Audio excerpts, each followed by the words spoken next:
Sí, doctor. Sí, doctor. Ok, perfecto. ¿Ustedes me escuchan a mí? ¿Me escuchan bien? Sí. Sí, doctor. Vale, perfecto. La última vez hablamos un poquito de cómo había evolucionado la odontología y la ortodoncia. Hoy vamos a continuar hablando un poquito de conocimientos básicos.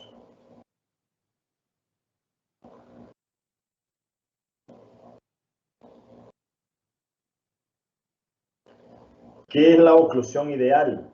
¿Quién sabe qué es la oclusión ideal, muchachos? ¿Cuáles son las características que tiene que tener una oclusión ideal?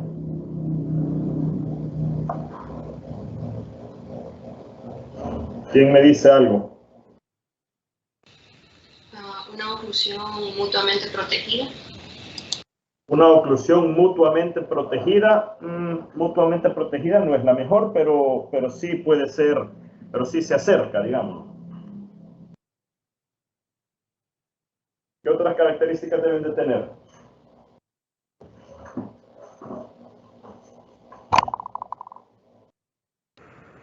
Que todos los dientes ocluyan en la posición correcta. Así no les puedo hablar un poquito más fuerte.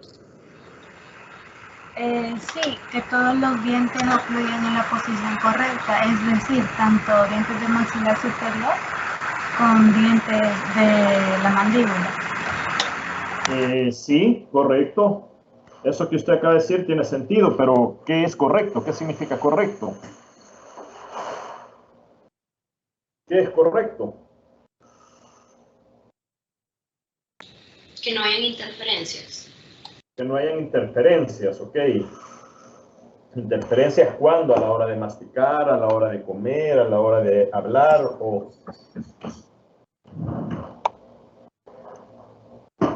Vaya, vamos a continuar. Quiero que me digan si ustedes consideran esto como una oclusión ideal o una oclusión normal. Eso es normal. Dígame. Es una oclusión anormal. ¿Esa es una oclusión? Anormal. Anormal, correcto. ¿Por qué? Porque lo normal sería que los dientes del maxilar superior estén por delante de los inferiores. Correcto. Entonces, nosotros ya vamos viendo qué es una oclusión normal y qué es una oclusión anormal. ¿Y cómo se dan cuenta? Porque ustedes ya conocen ciertas características. Por ejemplo, eso que usted acaba de mencionar es muy cierto. Los dientes de enfrente deben de estar por delante de los dientes de arriba, deben de estar por delante de los dientes de abajo. Entonces, ahí podemos comenzar a dar parámetros para determinar qué es una oclusión ideal o una oclusión normal. Porque simplemente decir una oclusión en la cual los dientes ocluyan o muerdan correctamente no me dice nada. Debe de ser algo mucho más específico. Por ejemplo, todos los dientes de arriba deben de estar por enfrente de los dientes de abajo. ¿Y aquí? ¿Es una oclusión normal o no? No, también es anormal. Ok, ¿y el qué específicamente? No hay, por ejemplo, ahí en la imagen de arriba no hay tanto función. Se ve que no hay difusión en grupo como vía canina. Fíjense que yo no sé si es mi parlante, pero creería que no, pero me cuesta escucharlos, muchachos. Cuando hablen, hablen directamente al micrófono y un poquito más fuerte. Voy a repetir. Que ahí se ve que no hay guía canina ni función en grupo. Hay una mordida cruzada. Ok, correcto. En la imagen superior tenemos una mordida cruzada posterior. Es correcto. Y del lado, y en la imagen inferior, ¿es normal eso? No, ¿Por qué? porque hay se puede observar que hay una oclusión borde a borde. Oclusión borde a borde en el sector anterior, ¿verdad? Correcto. ¿Y en el sector posterior?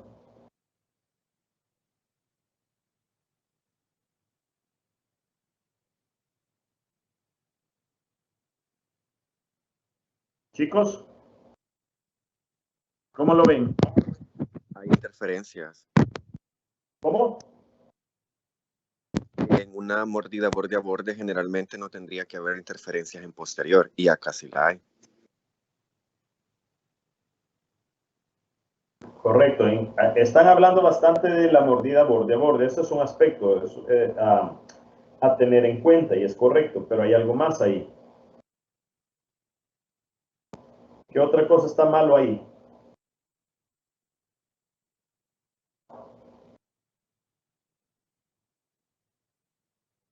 La relación molar. Exacto, muy bien. La relación molar. ¿Cómo debe de ser esa relación?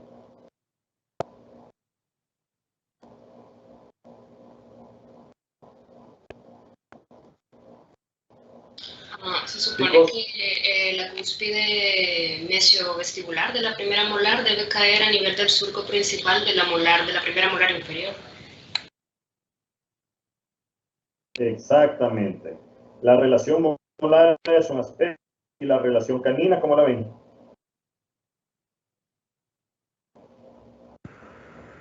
No. ¿No qué? También está mala. Se supone También que está mal. el vértice sí, lo que vendría siendo como el vértice del canino superior debería caer entre lo que es el canino y la primera premolar inferior. Exactamente. Así es. Entonces esa relación está mala.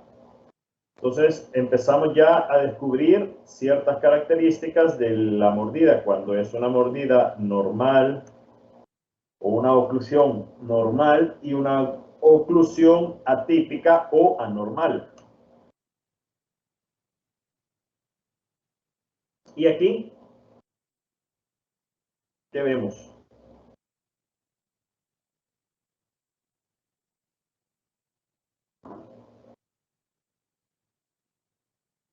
¿Es normal o no es normal?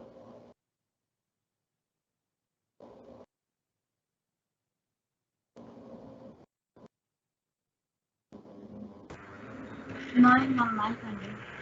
No es normal. Vamos a ver, Kenia González, ¿por qué no es normal?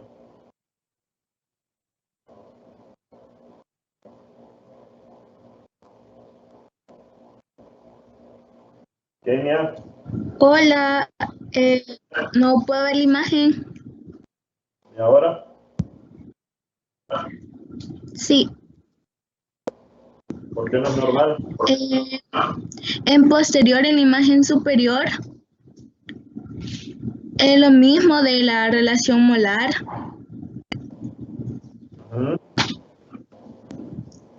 Ok, Y lo de guía canina, el canino superior, perdón, con el canino inferior, ese está al mismo nivel. Y tendría que estar entre el canino inferior y la primera premolar. es correcto. No, correcto. Y aquí, ¿qué vemos? Ahora ya no tanto, aparte de las relaciones molares, ¿qué más vemos aquí? Una clase 2 mordida profunda. Apuñamiento. Eso es una clase 2, muy bien. Y aparte de la clase 2, ¿qué más vemos? Mordida profunda. Una mordida profunda, correcto. ¿Qué más logran ver ahí? Cúspides no funcionales haciendo contacto. No se te escuchó, no se te entiende. Nuevamente. Cúspides no funcionales haciendo contacto en posterior en la imagen inferior. Cúspides no funcionales. Vaya, ustedes hablan bastante de las cúspides funcionales, función en grupo, guía canina y etcétera. Eso es bien importante y me gusta que lo mencionen. Sin embargo, para poder determinar si una mordida es funcional o no, eso debe de ser en dinámica. En dinámica quiere decir en movimiento. Con el paciente mordiendo así, yo puedo tener una idea de que si es o no es función en grupo, si es guía canina o no. Pero eso solo lo voy a poder determinar cuando el paciente hace las excursiones con la mandíbula. Así no la vamos a poder saber. ¿Qué más logramos ver entonces en esas imágenes? Ya dijeron mordida profunda. Ya dijeron una maloclusión clase 2. ¿Qué más logran ver ahí? Que los dientes no están alineados. Que hay Está una haciendo- Hay se escucha, no se apiñamiento. entiende. ¿Hay qué? Hay apiñamiento. Exacto, hay apiñamiento, hay una falta de espacio. Hay una falta de espacio bien marcada en superior. Y podemos determinar que en inferior también. Entonces tenemos mordida profunda, apiñamiento dental, mordida clase 2, ¿qué más? ¿Soy yo, doctor, o hay ausencia de una premolar?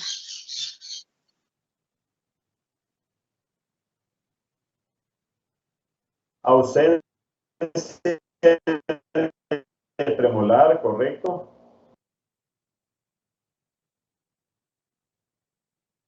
¿Qué más?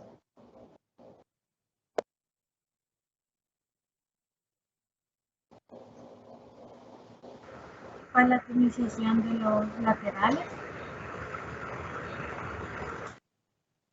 Latinización de los laterales. No, no, lo que ven aquí.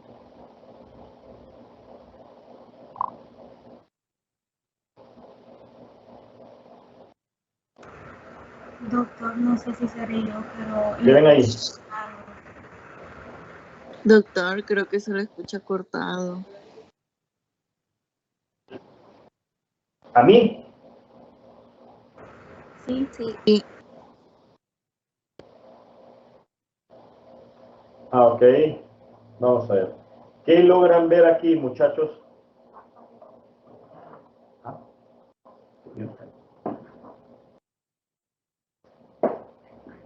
¿Qué logran ver ahí?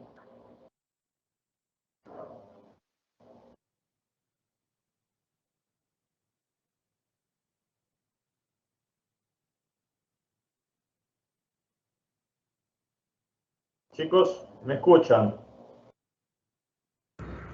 sí, doctor. Un poco, doctor. Bien poco, ok. Me voy a salir y me voy a volver a meter, ¿ok? Ok.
¿Me escuchan ahora?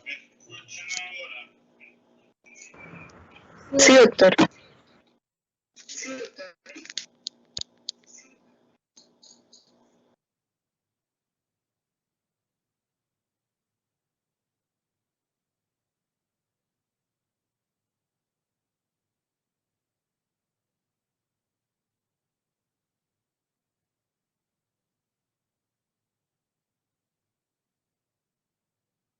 ¿Me escuchan mejor?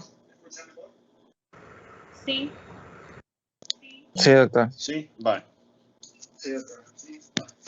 Ok, entonces estábamos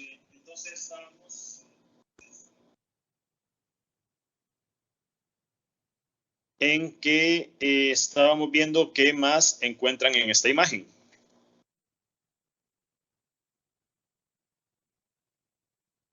¿Qué más encuentran en esa imagen? Doctor, no logro ver la presentación. ¿Cómo dice?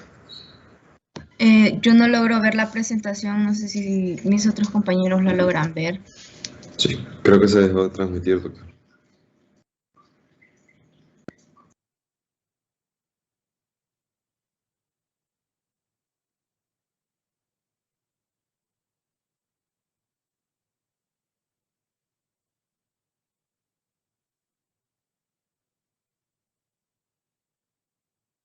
¿Y ahora? Ahora sí. Yo creo que lo que falta recalcar es la gingivitis y las bolsitas que tienen los laterales. Dame un segundo, por favor. Vaya, repetí, por favor. La gingivitis localizada que tiene y las bolsitas que se le forman en los laterales. Ok, sí, claro, todos esos son aspectos importantes a mencionar, pero no quiero que se enfoquen ahorita en problemas periodontales, en problemas de caries o cualquier otro, o en manchas en los dientes. Ahorita tratemos de enfocarnos propiamente en ortodoncia y ortopedia. ¿Qué es eso? Es la malposición de los huesos y la malposición de los dientes. Doctor, buenos días. Yo creo que ahí hay un aumento en el overjet. Exacto. Bueno, esa es otra cosa que quería que dijeran. El aumento en el overjet. Ese sobrepase se llama sobrepase sagital aumentado. Eso es la relación que existe o la distancia que existe entre la superficie vestibular de los incisivos inferiores y la superficie palatina o el borde incisal de los dientes superiores, de los incisivos superiores. Ese es otro aspecto que tenemos que considerar y que tomar en cuenta. Entonces, para recapitular, hemos dicho que tenemos apiñamiento, una mordida clase 2, tenemos mordida profunda, tenemos sobrepase sagital aumentado. Pero hay un par de cositas más todavía que tienen que mencionar. ¿Qué más?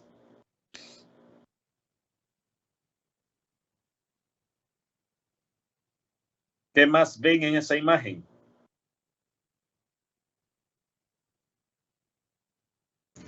A este nivel, ¿qué ven? Sería una mordida cruzada a nivel de la segunda molar. Correcto, mordida cruzada posterior. Ese es el otro aspecto. Y hay un aspecto más todavía que no han mencionado. La relación canina y molar no son correctas. Correcto, eso, la relación canina y molar no son adecuadas. Eso va implícito en la mordida clase 2. Ya sabemos que la mordida clase 2 es la relación distal de las piezas. Pero aparte de eso, hay una última cosa más. El plano oclusal. Dime. No sé, doctor, pero aunque no tengamos la imagen de frente, se podría obviar que la línea media no está alterada. Ok, esas son suposiciones, no lo podemos ver porque, como tú dices, no tenemos una imagen frontal, correcto. Entonces, no puedo ahorita, calificar algo que no estoy viendo, pero lo que sí estoy viendo es el plano oclusal, un plano oclusal desnivelado. ¿Qué es el plano oclusal? Es la línea imaginaria que forman todos los dientes, tanto los superiores como los inferiores. Los inferiores no los vemos, pero los superiores sí. Si ustedes se fijan, si nosotros trazáramos una línea imaginaria sobre todas las cúspides de las piezas, vamos a ver que hay una irregularidad, miren. Entonces, ese plano oclusal debe de ser generalmente paralelo, armonioso, armónico, recto. ¿Ok? Entonces, si nosotros tenemos que aprender a ver todas estas imágenes e ir calificando y viendo cómo podemos mejorar. ¿En base a qué? En base a las características que nosotros tenemos o debemos de tener de una mordida ideal o de una oclusión ideal o de una oclusión normal. ¿Ok? Doctor, una pregunta. Dígame. Y también se puede incluir que la curva de Spee se ve alterada. Repita, por favor. Se puede incluir que la curva de Spee está alterada de igual forma. Es lo que les acabo de mencionar hace un segundo. No puedo calificar algo que no veo. Muy probablemente esa curva de Spee va a estar alterada porque es una característica que generalmente se da en pacientes con mordida profunda o en pacientes clase 2. Es muy probable que si nosotros tuviéramos una imagen o los modelos, la curva de Spee va a estar alterada. Pero no puedo calificar algo que no veo. Y como no se logran ver solamente los dientes inferiores, no lo voy a mencionar. Aunque yo sé, es muy probable que así sea. ¿Ok? Está bien. Bueno.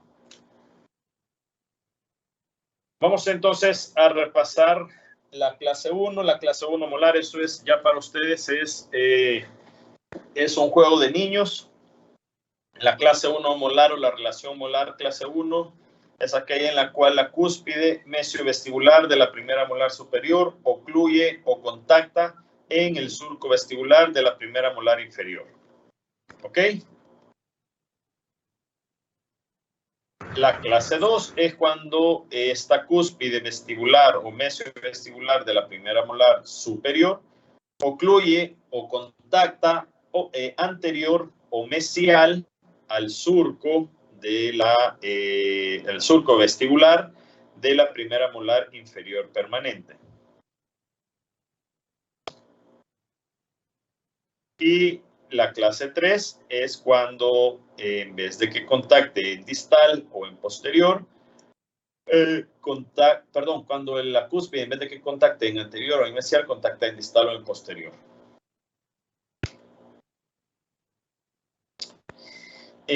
La vez pasada les había mencionado que la cantidad de clase 1 de pacientes con maloclusiones clase 1 es aproximadamente del 72%.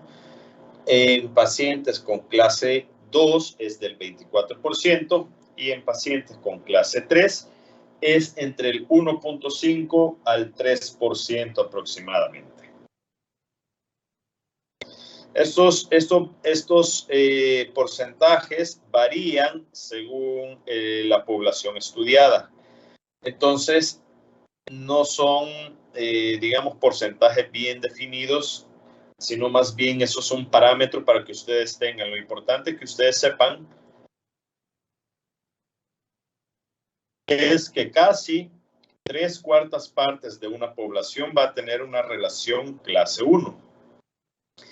Casi 1/4 parte va a tener una relación clase 2 y un pequeño porcentaje de esa cuarta parte, es decir, entre un 1.5% a un 3-4%, va a tener una oclusión clase 3.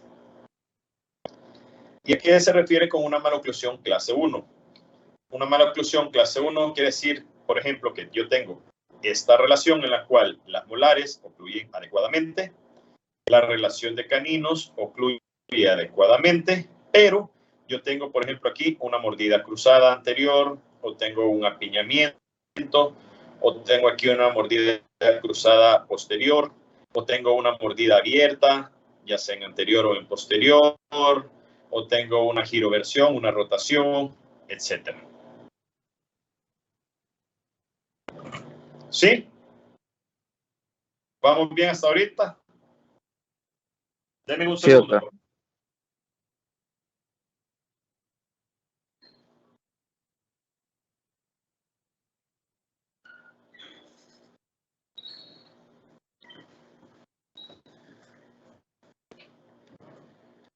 ¿Todos bien hasta ahorita? Chicos. Sí, doctor. Vale, Sí, doctor. perfecto. Sí. Vale, habíamos hablado entonces anteriormente de la relación molar. Ahora vamos a hablar un poco de la relación canina. ¿Quién me da la descripción de eso?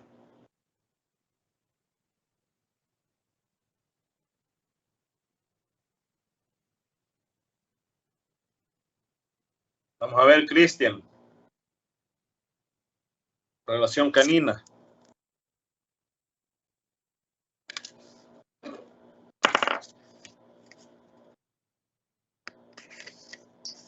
Tiene que ver con los vértices, tanto superior como en inferior. Esa es la descripción de relación canina. Tiene que ver con los vértices tanto de superior como de inferior. Así nomás. Cristian.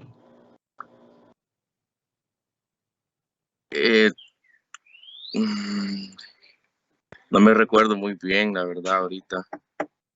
No te acordás muy bien. Luis Alberto.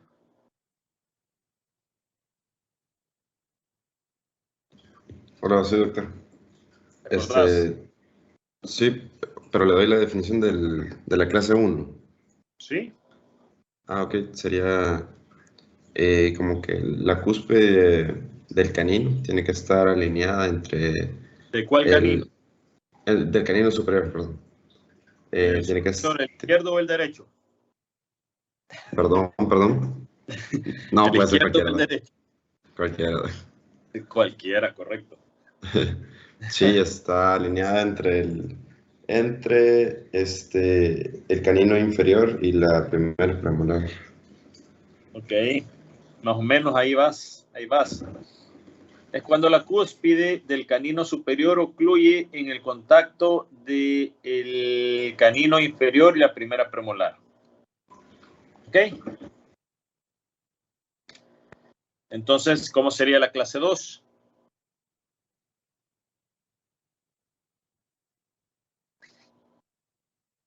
Ana María. ¿O quién iba a hablar ahí? ¿Quién?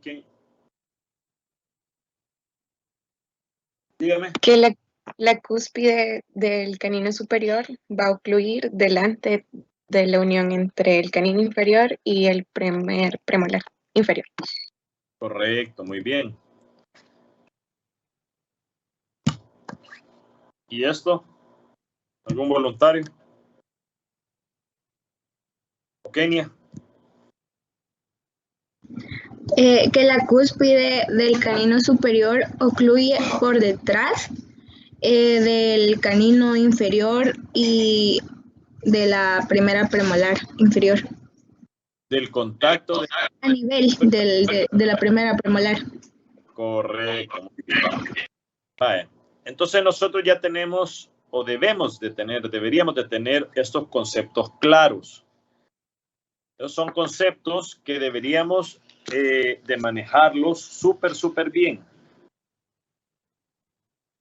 Porque en base a estos conceptos nosotros podemos comenzar a determinar ciertas anomalías.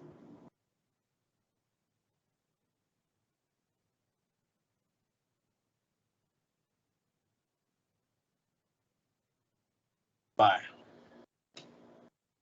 Vamos a ver otras características de una oclusión. Y aquí tenemos las 6 llaves de la oclusión.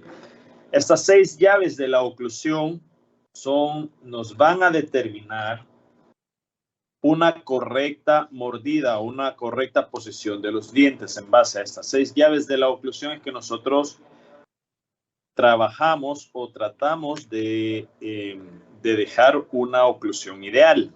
¿Ok? Pero antes de entrar de lleno a las llaves de la oclusión, quiero que me digan, vamos a ver,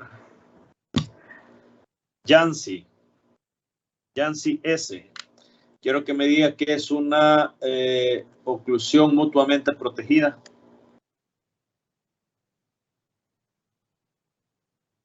Buenos días, doctor. Fíjese que no sé.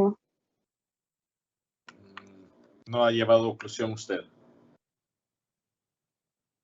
No me acuerdo muy bien. Ok. Jennifer M.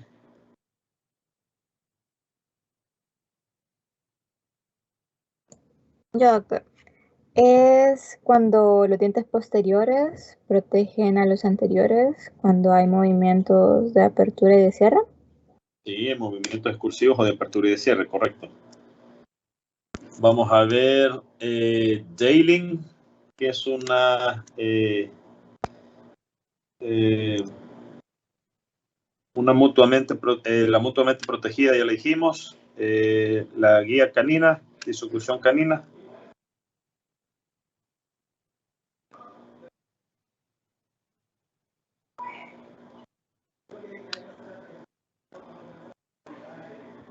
Daling.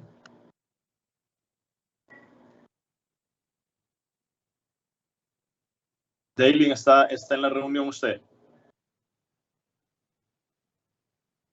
Buenos días, doctor. Buenos días. Diga. ¿No estaba en la reunión? ¿No estaba en clase? Internet me está fallando ahorita, doctor.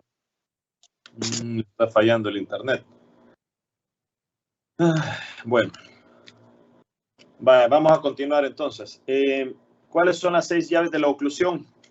La primera llave son las relaciones intermaxilares adecuadas. Estas hacen referencia a una posición estática de la mandíbula o una posición activa o no estática de la mandíbula. Se refiere a estática cuando están en máxima intercuspiración, cuando están en una oclusión, cuando están mordiendo. A eso se refiere la posición estática. Es decir, cuando no hay ningún movimiento. Es decir, nosotros tenemos que valorar los dientes estáticamente, sin movimiento y con movimiento. Y es lo que nosotros estábamos hablando hace un momento. Nosotros tenemos que enfocarnos, por eso es importante esto de las relaciones molares y las relaciones caninas. Le había preguntado hace un momento a Daylin que era una guía canina. Y básicamente la guía canina es la disoclusión que se tiene que dar en un movimiento excursivo o en un movimiento de lateralidad en el cual la mandíbula se desliza hacia un lado y el canino o el contacto del canino superior con el canino inferior y la primera premolar hace que todos los demás dientes se disocluyan, se despeguen. Y eso hace que el canino, o digamos, esta guía de deslizamiento de los caninos hace que la relación a nivel de la ATM trabaje mucho menos. Esa es una relación canina clase 1, una no estática. Y de igual manera, las molares, la cúspide mesiovestibular de la primera molar superior sirve de guía con la primera molar inferior permanente. Entonces, las relaciones intermaxilares adecuadas se refiere básicamente a eso, a una correcta relación de los dientes superiores con los dientes inferiores, tanto sin movimiento y con movimiento. Para ello, debemos también tener en cuenta que la oclusión debe de ser en el sector posterior, las cúspides de trabajo con las cúspides de balance. ¿Cuáles son las cúspides de trabajo? Vamos a ver, Kelvin R. ¿Cuáles son las cúspides de trabajo?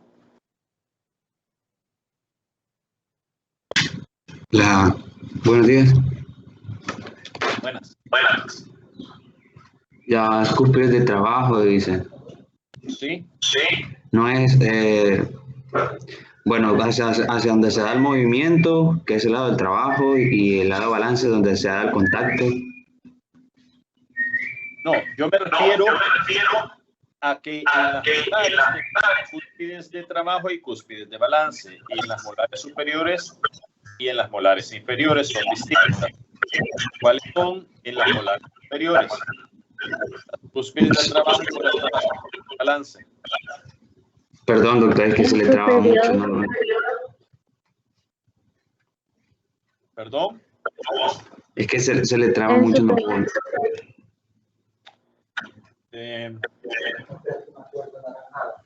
Vale, voy a repetir, tal vez me escuchan mejor.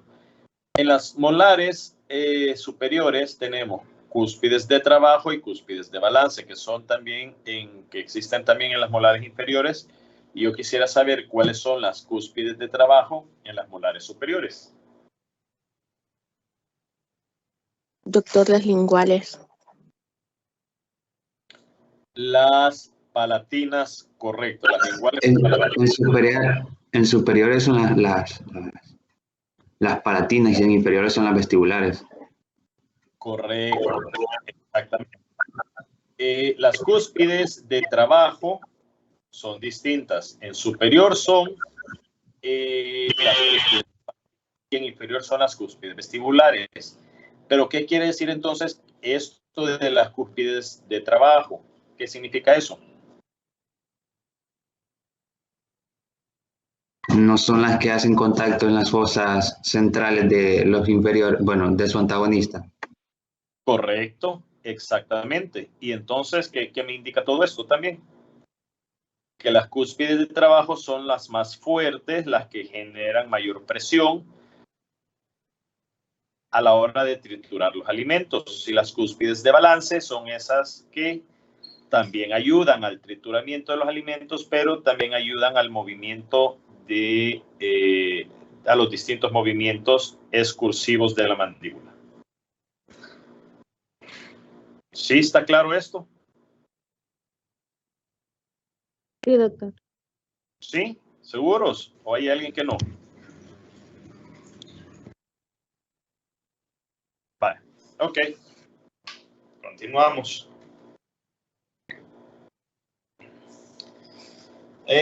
Aquí podemos ver que la cúspide mesiopalatina, esta es una vista interna, es una vista en la parte no vestibular, sino en la parte lingual. Tenemos la primera molar superior, aquí tenemos el lado mesial y de este lado tenemos el lado distal. Entonces tenemos que la cúspide mesiopalatina, que es esta, debe de ocluir en la fosa central de la molar inferior. ¿Ok? Entonces aquí tenemos la cúspide de trabajo. Esta cúspide de trabajo debe de caer justamente en la fosa central de la 6 inferior.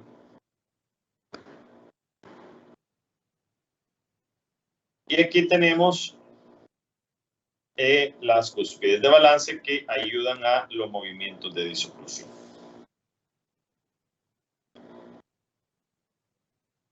La cresta marginal de la molar superior, de la 6 superior, debe de caer en mesial en la cresta marginal mesial de la 7 inferior. Aquí estamos describiendo las características de un correcto posicionamiento de las molares. De esta forma, tomando en cuenta estas características, sabemos que vamos a alcanzar nuestro objetivo de una oclusión ideal.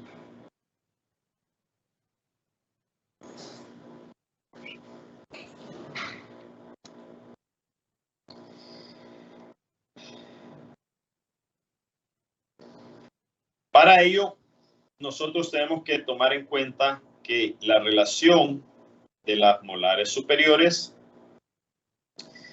o la mordida debe de funcionar como un engranaje en el cual una pieza de arriba, una muela de arriba, va a ocluir o va a morder entre dos piezas abajo.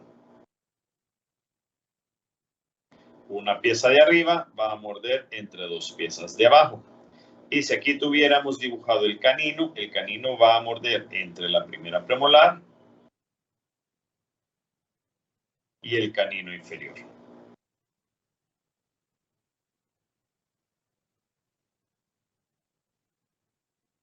De igual forma, las cúspides palatinas de las premolares superiores deben de engranar o deben de morder justamente en medio de las premolares.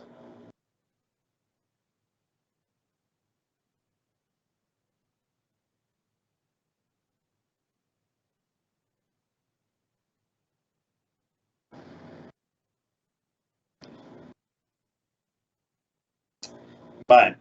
Una ligera mesialización del canino superior muchas veces puede ayudar a disocluir y a garantizar una guía canina. Es decir, muchas veces la cúspide del canino superior no necesariamente debe de estar donde está marcada la línea azul, sino que puede estar ligeramente asamesial, para que cuando el paciente haga los movimientos excursivos o de lateralidad, los caninos sirvan como guía para la disoclusión de todas las demás piezas posteriores y piezas anteriores también, ¿verdad? Eso es digamos, un tip que ustedes pueden conocer o un secreto que ustedes pueden conocer, que una ligera mesialización de la corona del canino puede garantizar o puede mejorar la guía canina. ¿Ok? Cuando nosotros tenemos todo esto, ahorita estamos hablando de las relaciones intermaxilares, ¿verdad?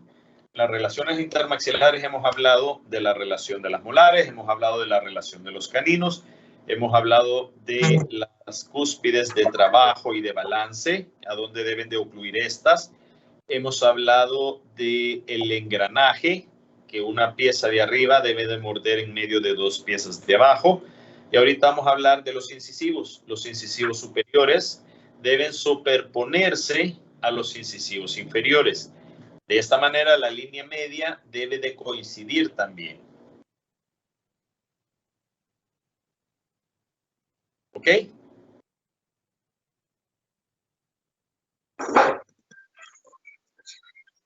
¿Vamos bien, chicos? Sí, doctor. Sí, doctor. Oh. No hay ninguna pregunta.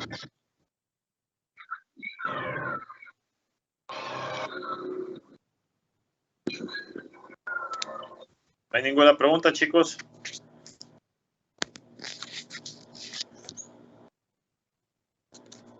No, doctor. Vale.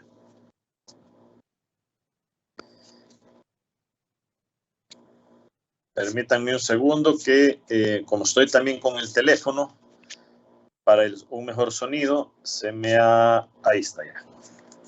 Se me había desaparecido la pantalla. Ok.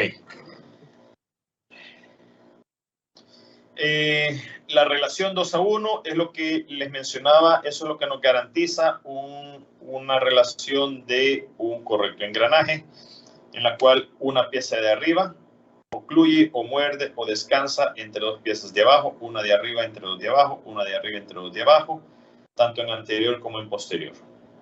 ¿Ok? Eso nos referimos.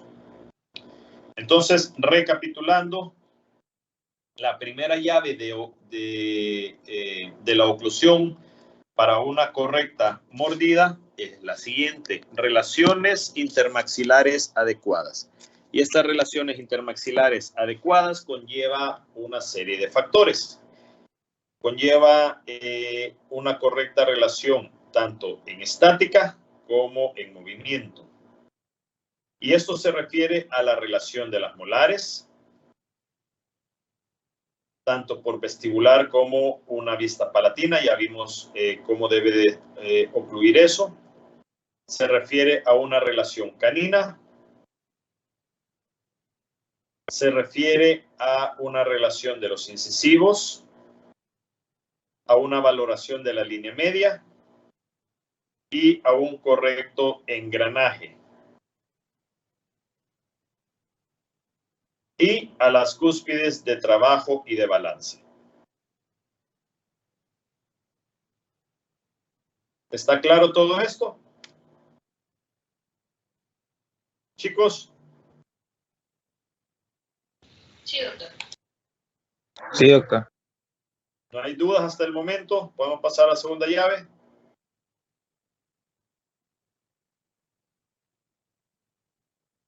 Ok. Sí, doctor. Vale, perfecto. La segunda llave de la oclusión, de una correcta oclusión, es la angulación de la corona en sentido mesiodistal. A esto se le conoce como TIP.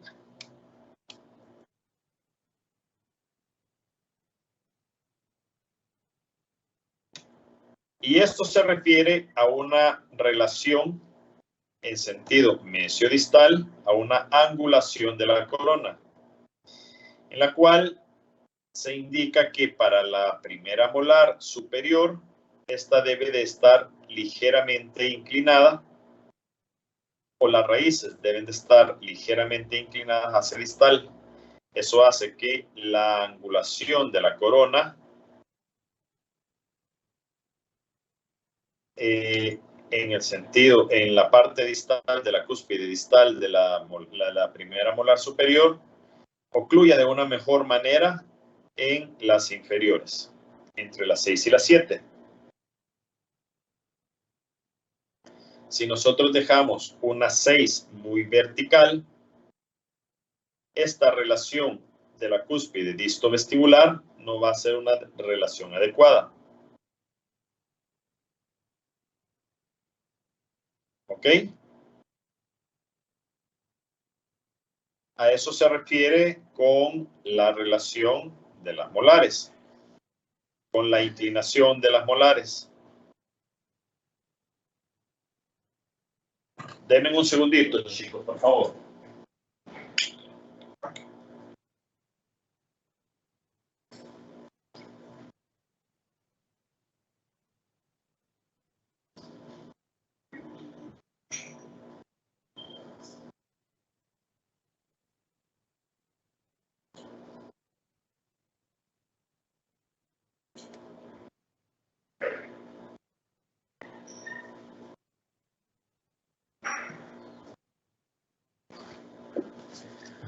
Ok, entonces,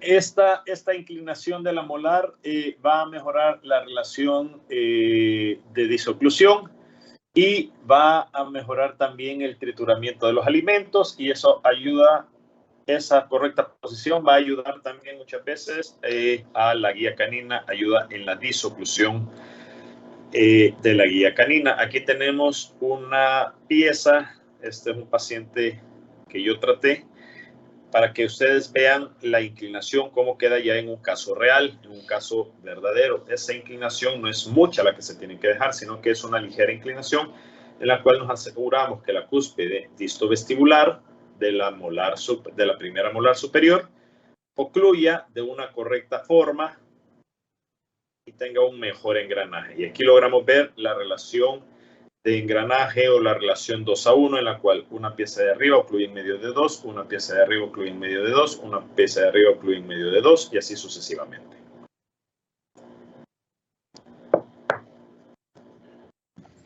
Doctor. Dígame. Esta inclinación solo es en la primera molar, ¿verdad? Correcto, en la primera molar superior. Ok. Sí. Eso solo se hace en la primera molar superior, ya que muchas veces la cúspide distovestibular no es tan, digamos, no es tan profunda y no alcanza a ocluir adecuadamente. Entonces se le da esa ligera angulación para que la relación molar sea más efectiva. ¿Ok?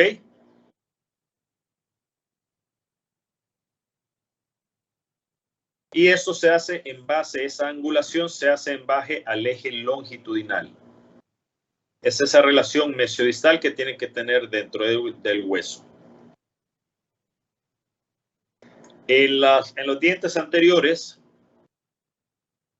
o en el sector anterior a nivel del canino, esa ligera angulación que nosotros estábamos hablando anteriormente nos va a ayudar a mejorar la guía canina.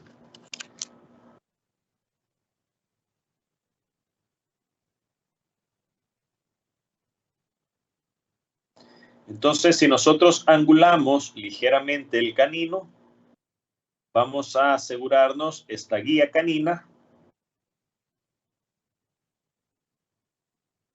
Si nosotros dejamos un canino recto, la dimensión también de los arcos va a aumentar. Y eso puede crear ligeros espacios entre los dientes. Pero básicamente se hace para la guía canina, para mejorar la guía canina. Se dice que la angulación o tip puede ser un tip positivo o una angulación positiva y una angulación negativa, dependiendo en qué dirección están angulados o inclinados los dientes. Cuando el diente está inclinado hacia mesial, hacia la línea media, más cerca de la línea media, se dice que es una angulación tip positivo. Y si está angulado hacia distal o inclinado hacia distal, se dice que es un tip o una angulación negativa.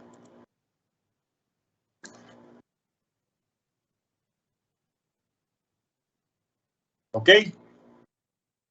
Aquí tenemos dos piezas dentales o simulemos que tenemos dos piezas dentales.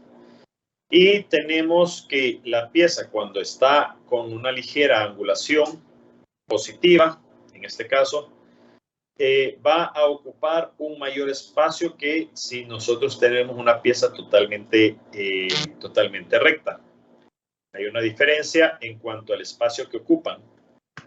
Y con este ligero tip, nosotros tenemos que tomar en cuenta que vamos a necesitar mucho más espacio, digamos mucho más no, pero sí vamos a necesitar más espacio para colocar esa pieza con ese tip adecuado, que si dejamos la pieza recta. Miren la diferencia de tamaño entre una pieza y otra.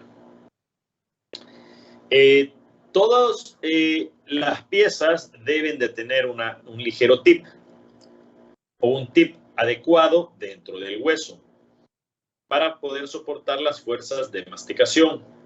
Esta angulación o este tip está dado en grados y eso no es que uno como dentista vaya a, o sea, uno como ortodoncista puede influir obviamente en ese tip, pero esa información ya está dada dentro del bracket que nosotros vamos a colocar. Es lo que nosotros estábamos hablando la vez pasada en la clase anterior, ¿se recuerdan del slot? De los brackets, ¿se recuerdan? Chicos. Sí, doctor. El slot de los brackets es esa ranura que está dentro de los brackets y en esa ranura propia tiene una inclinación, por ejemplo, de 5 grados, de 9 grados, de 11 grados, de 2 grados para los premolares y de 5 para las molares cada una. Y si yo coloco ese bracket que está diseñado para un diente anterior, lo coloco en un premolar o el del premolar lo coloco en el canino, voy a cambiar la angulación o ese tip, lo voy a cambiar en su totalidad. Y en vez de que tuviera 11 grados el canino, va a tener 2 grados el canino. Y entonces, aunque yo quiera colocar el canino en una correcta posición, no lo voy a poder hacer porque el bracket ya lo he invertido de posición. Entonces, nosotros tenemos que tomar bien en cuenta todos estos aspectos para no confundirnos ni de bracket y para poder alcanzar los ángulos o los tips adecuados. Esos tips están dados en base a estudios que se han hecho en cientos de personas, en los cuales se comprueba de qué forma o bajo qué angulación los dientes pueden soportar mejores fuerzas de masticación, mejores cargas oclusales. Un diente que tiene un tip adecuado soporta mejor las fuerzas oclusales o las fuerzas de masticación. Un diente que no está en una correcta posición, que tiene un tip inadecuado, va a sufrir consecuencias en base a las cargas masificatorias. Una de ellas puede ser reabsorción radicular. Cuando el diente no está colocado adecuadamente, no va a lograr soportar las fuerzas de masticación adecuadamente, entonces va a empezar la raíz puede empezar a reabsorberse. Para que ello no suceda, nosotros tenemos que llevar los dientes a una correcta posición, a una correcta angulación en sentido mesiodistal. Ahí están descritos los grados en los cuales se deben de colocar las piezas dentales. Esto es nada más una imagen ilustrativa. Antes de continuar con el otro punto, de algunas herramientas que se utilizaban en los 1800, 1900, son instrumentos de cirugía. Miren qué diseñados estaban, qué bonitos estaban. ¿Preguntas hasta el momento referente al tip? Tengo una pregunta. Diga. Lo que habló anteriormente acerca de ese tip, eso únicamente nos basamos en la corona, porque anteriormente había mencionado como de la inclinación que debe tener hacia distal solamente la primera molar, pero eso es a nivel radicular de esa pieza, mientras que el tip es basándonos únicamente en la angulación de la corona, de todos los dientes. No, el tip es basado a nivel de la corona de todos los dientes, al igual que la inclinación de la primera molar, es lo mismo que el tip, solo que en la molar debe de ser más marcado y les estoy dando la razón del por qué, porque la oclusión debe de llegar a, si nosotros dejamos la molar ligeramente recta, esa no va a ocluir de una manera adecuada, entonces esa debe de tener un tip mayor hasta que ocluya la parte distal de la primera molar superior, ocluya adecuadamente en las molares, en el antagonista. Además, les estoy indicando que cada pieza debe de tener un tip ideal, que es los tips que acabamos de ver. Por ejemplo, para los superiores, el central de 5 grados, para el lateral de 9 grados, para el canino de 11 grados. Y ese tip ideal ya está contemplado para alcanzar la guía canina que nosotros queremos alcanzar y la guía molar que nosotros queremos alcanzar. Sí, al inclinar, por ejemplo, el canino, al colocarlo y dejarlo a 11 grados, no alcanzamos a tener la guía canina, nosotros podemos mover todavía un par de grados más el canino, tal vez en vez de 11 ponerlo a 14 grados con el objetivo de que cumpla una disoclusión canina, que básicamente eso es lo que nosotros queremos alcanzar. ¿De qué va a depender si movemos o no movemos un poquito más el canino o un poquito más la molar? Va a depender también, nosotros ahorita estamos enfocándonos solamente en los dientes, pero si mi paciente tiene, por ejemplo, una clase 3 o una clase 2, en la cual la relación de los huesos, tanto de la maxila y la mandíbula, no es una relación adecuada, también tengo que modificar un poquito la posición de los dientes, sacrificando el tip ideal para lograr obtener una guía canina, una disoclusión, una guía anterior, por ejemplo, etcétera.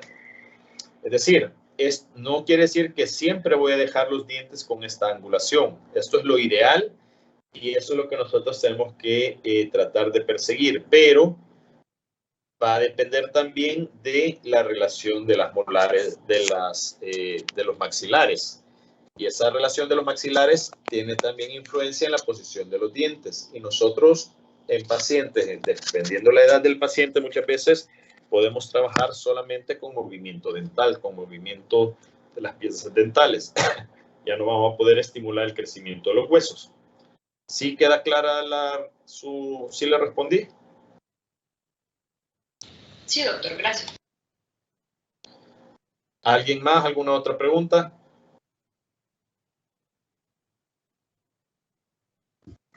Sí, yo tengo una pregunta. ¿Esta inclinación solo sería para dientes superiores o también para inferiores? No, también para piezas inferiores. Cada pieza y tienen otra angulación. Las piezas inferiores tienen otra angulación. ¿Sí? Ok, gracias. Bueno. Doctor, yo no es pregunta, sino que solamente como una aclaración. En cuanto a la diapositiva en la que se presenta la angulación positiva o negativa. Sí. ¿Cree que la podría poner? Sí. Ajá, exacto. En la angulación positiva, ahí dice que cuando el diente está inclinado hacia distal, y usted, bueno, como que lo dijo al revés. Entonces, ¿es como está en la diapositiva o es como usted lo dijo? No, la angulación positiva, sí, tiene razón, aquí tiene razón. Es cuando está inclinado hacia mesial. Aquí está al revés, tiene razón.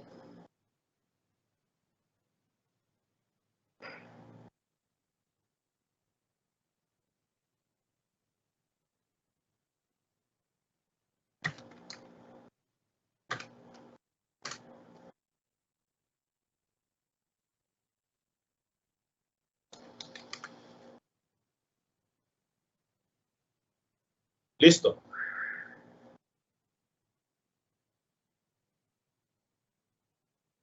Así es. ¿Ok?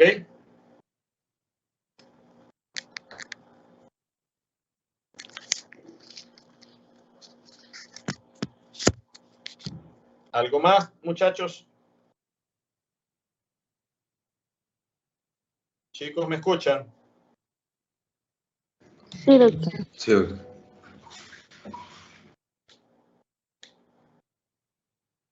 Vale. La tercera llave de la oclusión sería el torque. El torque es la inclinación de la corona en sentido labiolingual o vestíbulo palatino.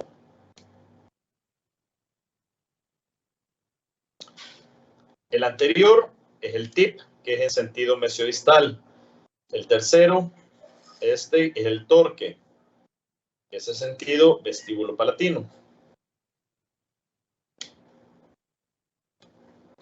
De igual forma tenemos un torque positivo, que es cuando la porción gingival de la corona está más hacia lingual o más hacia palatino que la porción incisal. Y esto generalmente se da más en dientes superiores.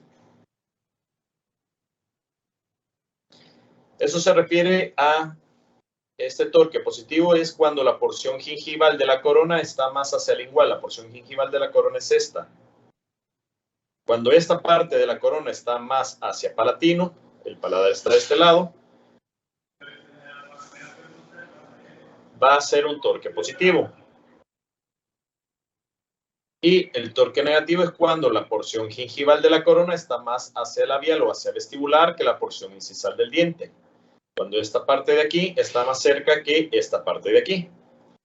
Y esto se da más que todo en dientes inferiores.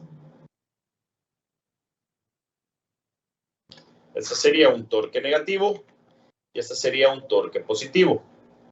Positivo es cuando la porción gingival está más separada o más hacia lingual que la porción incisal. Y el torque negativo es lo contrario. Cuando esta porción está más hacia labial que en inferior. ¿Sí queda claro esto, muchachos? Doctor, ¿podría volver a repetir eso del torque? Claro. Nosotros tenemos que enfocarnos, tenemos que dividir el diente en tercios o digamos, no en tercios, no, dividamos el diente a la mitad. Y cuando vemos que la porción gingival del diente, de la corona del diente, esta porción del diente está más separada de esta línea, eso quiere decir que esta porción está en dirección más hacia lingual o hacia palatino que la incisal, se refiere a un torque positivo.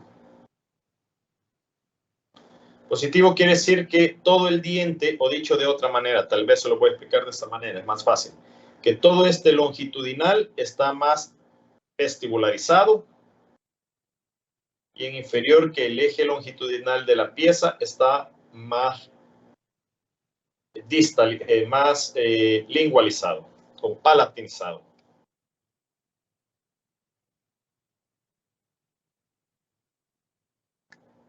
¿Sí queda claro o no queda claro? Es difícil de comprender. Sí, doctor. Aquí tenemos un torque positivo y un torque negativo. El torque positivo porque esta parte del diente está más separada de esta línea. Y aquí torque negativo porque esta parte del diente está más cerca de la línea.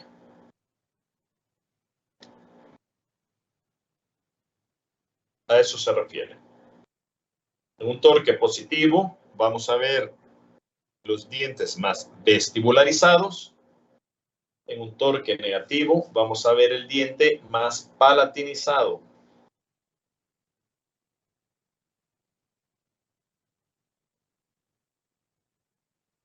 ¿Ok?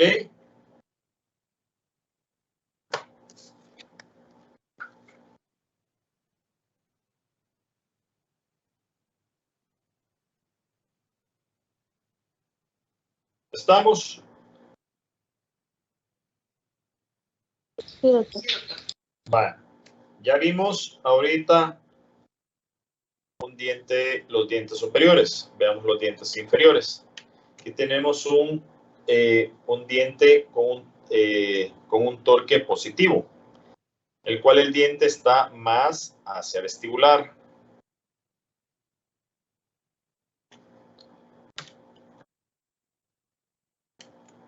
Cuando la porción del diente está más hacia vestibular, es positivo. Ahora, si el diente está más hacia palatino o hacia lingual, es un torque negativo.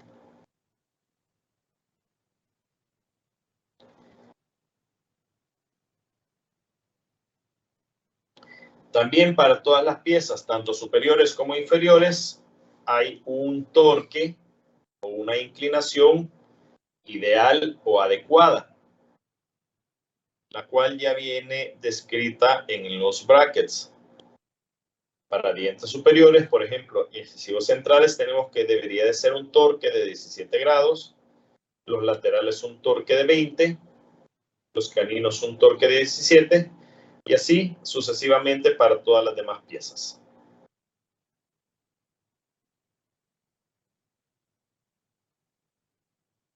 Eso es basándonos en el eje longitudinal de la pieza. El eje longitudinal de la pieza es este. Y en base a una perpendicular, vamos a ver la angulación que se forma entre cada uno de sus dientes. Y esa angulación debería de ser la que está descrita aquí en cada una de estas piezas. Ahora, si yo tengo, por ejemplo, una relación, un paciente adulto con una mandíbula en clase 2, esa mandíbula me va a hacer que mis dientes inferiores, al yo colocar los superiores en una correcta posición o en un correcto torque, se separen, se hagan hacia adelante y me crea un sobrepase sagital entre los dientes superiores y los dientes inferiores. Es ahí cuando nosotros tenemos que ver y valorar cómo vamos a determinar la relación de los dientes superiores y los dientes inferiores, a pesar de que el torque esté descrito en los brackets. Para que al final tengan una guía canina de esas piezas. ¿Alguna pregunta hasta ahorita? Sí, doctor, cuando nosotros hablamos de ese torque, también, o sea, es lo mismo cuando nos referimos que una pieza tiene proclinación o retroclinación. Correcto. Correcto. Se refiere básicamente a la inclinación de las piezas, si están proinclinadas o retroinclinadas. Tiene que ver con el eje longitudinal de las piezas. ¿Es correcto?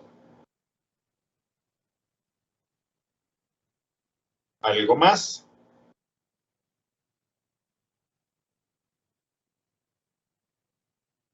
Ok. En base a ese torque, nosotros vamos a determinar también la curva de Wilson. ¿Se recuerdan cuál es la curva de Wilson? Sí, doctor. ¿Cuál es? Ayúdame a recordarme a mí. Es una línea imaginaria que pasa en una misma arcada, solo que en cúspides del lado derecho hacia cúspides del lado izquierdo. Es correcto, muy bien. Entonces, si nosotros dejamos un torque adecuado, nosotros vamos a tener, por ende, una curva de Wilson adecuada, la cual vemos que para piezas posteriores el torque debe de ser un torque positivo, para premolares un torque de 0, y para ya el sector de premolar, primera premolar y canino ya es un torque negativo. ¿Ok? Y aquí tenemos también un bosquejo o una idea de las piezas inferiores.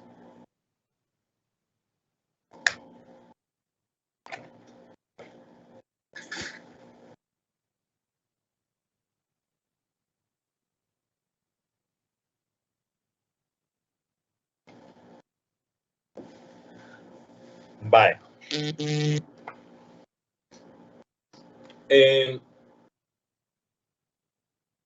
Todo esto, si nosotros vamos siguiendo todo esto, vamos a ver que vamos a tener una correcta relación, una correcta interconspiración.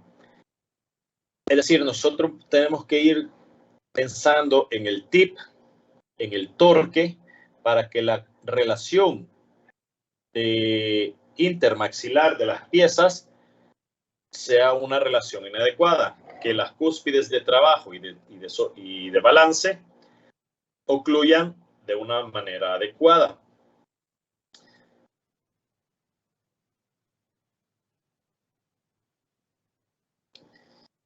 El torque nos va a permitir el correcto asentamiento de las cúspides palatinas superiores, cúspides de trabajo, en las fosas y crestas marginales de las piezas inferiores, así como las vestibulares inferiores en las fosas de las superiores.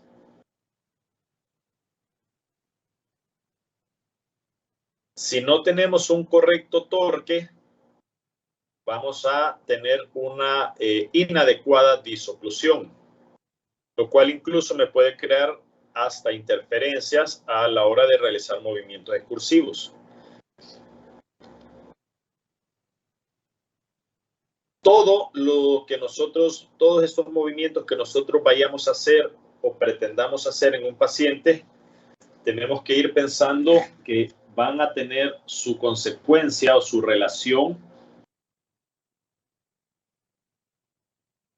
con sus antagonistas. Y si esta relación o estos torques o estos tips son inadecuados, va a haber una inadecuada oclusión.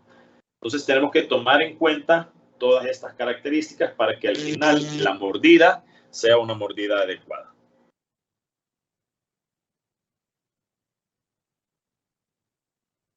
Generalmente, cuando nosotros empezamos a hacer movimientos dentales y empezamos a hacer un movimiento, por ejemplo, si yo empiezo a angular un diente y le quiero dar un grado de tip, esto me equivale básicamente a 4 grados de torque.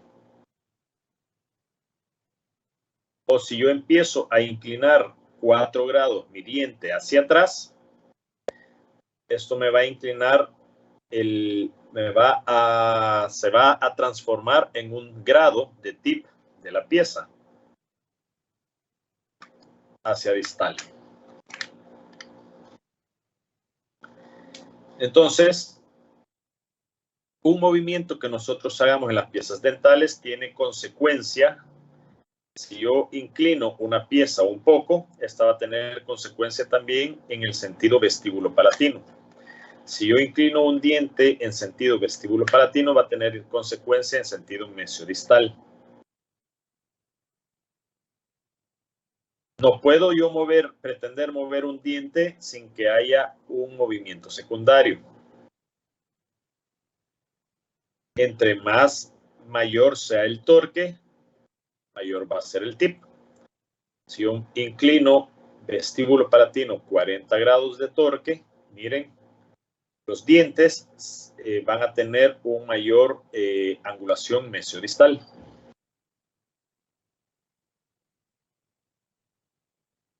Y aquí se va viendo cómo se van inclinando las piezas y se van moviendo hacia distal. Cuando a mayor torque, mayor movimiento hacia distal. ¿Todo bien hasta el momento, chicos?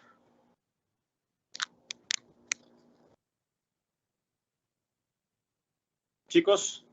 Sí, doctor. Sí.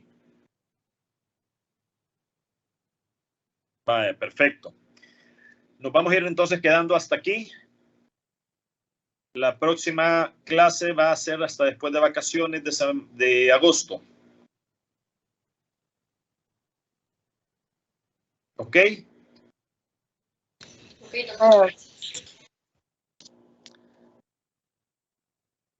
Ok, chicos. ¿Alguna otra pregunta? Doctor, solamente una pregunta. Dígame. Es en cuanto a usted mencionaba que cuando el diente tenga un tip inadecuado, va a haber reabsorción radicular. ¿Tiene esto que ver también con un torque inadecuado? También tiene que ver con un torque inadecuado. La reabsorción radicular no solamente tiene que ver directamente con una mala posición de las piezas, tiene que ver con varios factores. Hay factores también genéticos que están de por medio, hay factores de cantidad de fuerza al realizar movimientos dentales, es decir, si se realiza mucha fuerza o una fuerza excesiva grande por periodos largos de tiempo, eso tiende a desarrollar una reabsorción radicular también. Hay varios factores, pero son posibles factores. Eso no quiere decir que un tip inadecuado va a ocasionar indiscutiblemente una reabsorción radicular, pero sí tiende a desarrollar eso. ¿Ok? Y también ese podría, un factor, podría ser también, por ejemplo, que el paciente no asista a sus citas cuando tiene aparatología. Que el paciente no asista a sus citas. Sí, a sus citas mensuales. Es posible. Lo que pasa es que cuando se van haciendo movimientos dentales, hay periodos en los cuales al mover X o Y diente, el diente va a estar ocluyendo con el antagonista en una mala posición, por ejemplo, pero eso es una posición transitoria. Si el paciente está con una mala oclusión en el momento que desaparece del consultorio y ya no llega a sus controles mensuales, el diente va a quedar en esa mala posición y eso puede ocasionar una reabsorción radicular.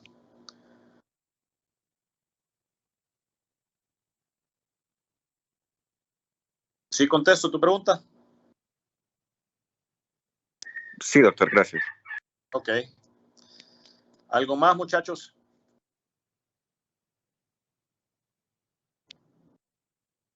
Bueno, entonces vamos. Doctor. Dígame. Doctor, no sé, tal vez nos podría recomendar algún libro que podríamos leer, reforzar. Fíjate que ahorita no recuerdo, yo tengo un listado de esos libros en la universidad, de los libros que están que tienen en la biblioteca. La vez pasada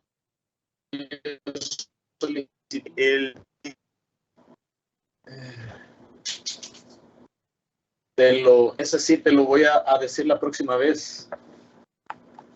Espérame, ya te digo, dame un segundo.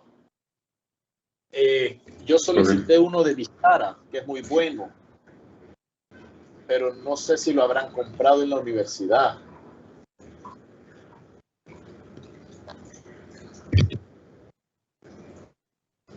¿Cómo se llama, doctor? El libro de Bishara. Samir Bishara. Vladimir, doctor. No lo escuché. Samir Bishara, Ah, Samir. con B labial y S-H-A-R-A. Ok. El de Bishara, ese estamos ocupando. Creo que solo habían 2 tomos, si mal no recuerdo. Aunque solicitamos la nueva versión y solicitamos más tomos. Creo que solicitamos 3 más, entonces deberían de haber 5, pero no recuerdo si se compraron al final. ¿Ok? Ok, sí está bien, gracias. Bueno. ¿Algo más?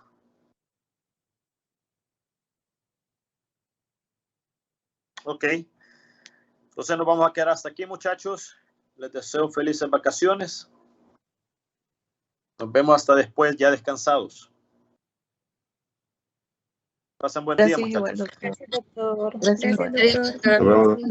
Gracias, doctora. Felices vacaciones. Gracias, igual.